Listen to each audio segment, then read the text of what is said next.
नमस्कार शेतकरी मित्रांनो, कांदा उत्पादक शेतकरी बांधवांसाठी आताच्या क्षणाची सर्वात महत्त्वाची आणि मोठी बातमी. कांदा भाव संदर्भातील कांद्याच्या भावात वाढ होणार. कांद्याच्या भावात वाढ होणार तर कधी आणि किती, कशामुळे होणार, काय महत्त्वाचे कारण, सविस्तर थोडक्यात संपूर्ण लाईव्ह अपडेट बातमी आपण एवढीच्या माध्यमातून जाणून घेण्याचा प्रयत्न करणार आहोत. तरी महाराष्ट्रातील तमाम कांदा उत्पादक शेतकरी बांधवांना एकच विनंती, व्हिडिओ शेवटपर्यंत बघा. अतिशय महत्त्वाचा व्हिडिओ जर आवडला तर नक्कीच लाईक करा. चॅनलवरती नवीन असाल तर या ठिकाणी बघितलं तर माझा शेतकरी या युट्यूब चॅनलला सबस्क्राईब करून दुसरं बेल आयकॉन म्हणजे घंटा वाजवू नका, जेणेकरून नोटिफिकेशन तुमच्यापर्यंत पोहोचतेच. करू शकता बांगलादेश बॉर्डर बंदीचा कांदा निर्यातीला फटका बघू शकता. गेल्या 3 महिन्यापासून बांगलादेश सरकारने बॉर्डर बंदी करत भारतीय कांदा आयात थांबल्याने देशातून होणारी कांदा निर्यात ठप्प या ठिकाणी झालेली आहे. आणि एकंदरीतच या ठिकाणी बघितलं तर महत्त्वाची अपडेट म्हणजे याचा थेट फटका कांदा उत्पादक शेतकरी आणि व्यापाऱ्यांना बसत असून निर्यातीवरील अवलंबित्वामुळे या ठिकाणी कांद्याचे बाजार कोसळत आहे. यातून सध्या बाजार समितीत कांद्याला अवघा 1200 ते 1500 रुपये प्रति क्विंटलचा दर मिळत आहे.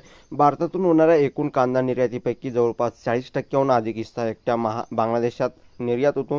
2024-25 आर्थिक वर्षात 4.80 लाख मेट्रिक टन कांद्याची निर्यात केवळ बांगलादेशात झाली होती, ज्यातून देशाला 1724 कोटी रुपयाचे परकीय चलन मिळाले होते. भारतातून बांगलादेशमध्ये 2 नंबर गुणवत्ता असलेला कांदा मोठ्या प्रमाणात निर्यात होत असतो. त्यामुळे देशातून 40% एवढा मोठ्या प्रमाणात कांदा एकट्या बांगलादेशमध्ये निर्यात केला जात आहे. आणि मात्र बांगलादेशमध्ये सरकारकडून भारतीय कांद्याची कोंडी केल्याने देशात मोठ्या प्रमाणात कांदा उपलब्ध आहे. मागणीच्या तुलनेत पुरवठा वाढल्याने कांद्याचे दरही 1200 ते 1500 रुपये प्रति क्विंटल घरत आहे.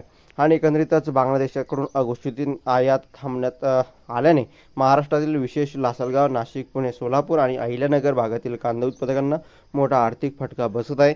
यंदा रब्बी हंगामात देशभरात कांद्याची बंपर उत्पादन झाले असताना निर्यात बाजार बंद झाल्याने स्थानिक बाजारात पुरवठा वाढत असून भावही पडण्यासारखे नसल्याने शेतकरी बोलत आहे.